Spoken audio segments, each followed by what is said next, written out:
Sir भरोसे की तमन्ना अब हमारे दिल में है, देखना है जोर कितना बाजू एक कातिल में है। धर्मेंद्र प्रधान अरे इनकलाब जिंदाबाद, अरे हुकुमशाही से आजादी, हमें चाहिए आजादी, अरे जातिवाद से आजादी, अरे हुकुमशाही से आजादी, अरे हमें चाहिए आजादी। दिल्लीतील जंतर मंतर येथे सुरू असलेल्या विद्यार्थी आंदोलनाला पाठिंबा दर्शवत अहिल्यानगर जिल्हाधिकारी कार्यालयासमोर नागरिकांनी तीव्र निदर्शने केली।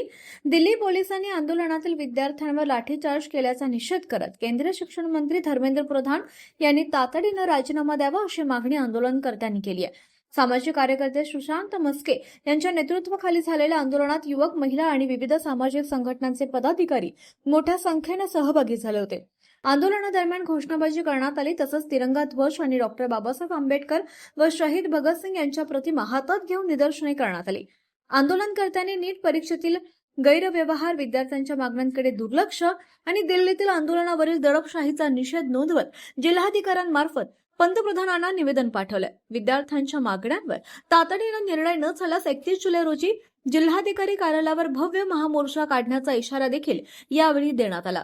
सर्वात प्रथम मी दिल्ली या ठिकाणी विद्यार्थ्यांवर झालेला अमानुष लाठीचार्ज याचा प्रथम मी निषेध करतो। या नपुसक आणि शंड सरकारचाही मी जाहीर निषेध करतो।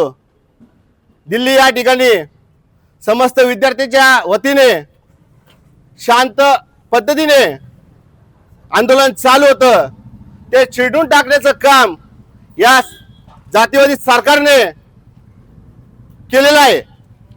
त्या ठिकाणी वांचूक सर यांची बळजबरीने उचलबांगडी केली, त्याचा सुद्धा मी निषेध करतो। हा देश विद्यार्थ्यांचा आहे का या राजकारण्यांचा आहे? जर विद्यार्थी आपलं घरदार सोडून त्या ठिकाणी शांत पद्धतीने उपोषण करत असतील तर त्यांचा दाबण्याचा प्रयत्न का करण्यात येतोय? नेटचा पेपर फुटला, त्या पेपरच्या टेन्शनमुळे 18 विद्यार्थ्यांनी आपला जीव दिला।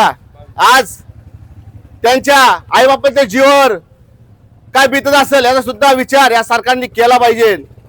या पुढील काळामध्ये या भारतातील सर्वच विद्यार्थ्यांचं भविष्य धोक्यात आहे। त्यासाठीच सर्व भारतीयांनी आता जागरूक होणं गरजेचं आहे। आपली जात, आपला धर्म, आपला पंथ, आपला पक्ष बाजूला ठेवून एक भारतीय म्हणून आता सर्वांनी पुढे येणं गरजेचं आहे। जर येत्या काही दिवसामध्ये धर्मेंद्र प्रधान यांनी राजीनामा दिला नाही तर येणाऱ्या 31 तारखेला या अहिल्यानगर कार्यालय या ठिकाणी आम्ही समस्त भारतीयांच्या वतीने, भारतीय नागरिकांच्या वतीने महामोर्चा काढणार आहोत। जय भीम। आज या ठिकाणी अहिल्यानगर मध्ये सर्व भारतीय, सर्व समाजाच्या वतीने, सर्व विद्यार्थ्यांच्या वतीने आज या ठिकाणी आंदोलन करण्यात आलं। निषेध व्यक्त करण्यासाठी जंतर मंतर वरती ज्या भारतातील अनेक राज्यांमधील जे विद्यार्थी त्या ठिकाणी आंदोलन करण्यासाठी आले होते, त्या विद्यार्थ्यांवरती जो अमानुष हल्ला झाला, जनावरांना काय मारावं याच्यापेक्षाही बेहतर त्या लेकरांना मारण्यात आलं, त्याचा आम्ही जाहीर निषेध करतो। तसेच 2014ला जसं हे सरकार या देशामध्ये आलं तेव्हापासून प्रत्येक क्षेत्रामधील, प्रत्येक विभागातील, प्रत्येक ठिकाणी त्यांचा अत्याचार, अन्याय या ठिकाणी त्यांचा चालू आहे। या अत्याचाराच्या विरोधात जो जाईल त्याला मोडण्याचं त्यांनी काम केलंय। जे कोणी त्यांच्या विरोधात जातील त्यांच्यावर त्यांनी हल्ले केलेत। म्हणून आम्ही या ठिकाणी भाजप सरकारचा या ठिकाणी जाहीर निषेध व्यक्त करतो आणि शिक्षण मंत्री धर्मेंद्र प्रधान, एकट्या धर्मेंद्र प्रधानसाठीच जर भाजप सरकार इतकं अडून राहिलेलं आहे, म्हणून त्या धर्मेंद्र प्रधानचा आम्ही या ठिकाणी जाहीर निषेध व्यक्त करतो, भाजप सरकारचा जाहीर निषेध व्यक्त करतो। दिल्लीमध्ये जंतर मंतरवर जे आंदोलन चाललेलं आहे त्याचं मी सर्वप्रथम समर्थन करत आहे। आणि काल जे लाठीचार्ज केला त्यांनी विद्यार्थ्यांवर लाठीचार्ज न करून हा देशाच्या भविष्यावर लाठीचार्ज केलेला आहे। आम्हाला आझादी पाहिजे, शिक्षणाची आझादी पाहिजे। शिक्षण हे आमचा हक्क आहे, आम्हाला बाबासाहेबांनी तो हक्क मिळवून दिला आहे आणि आम्ही तो घेणार।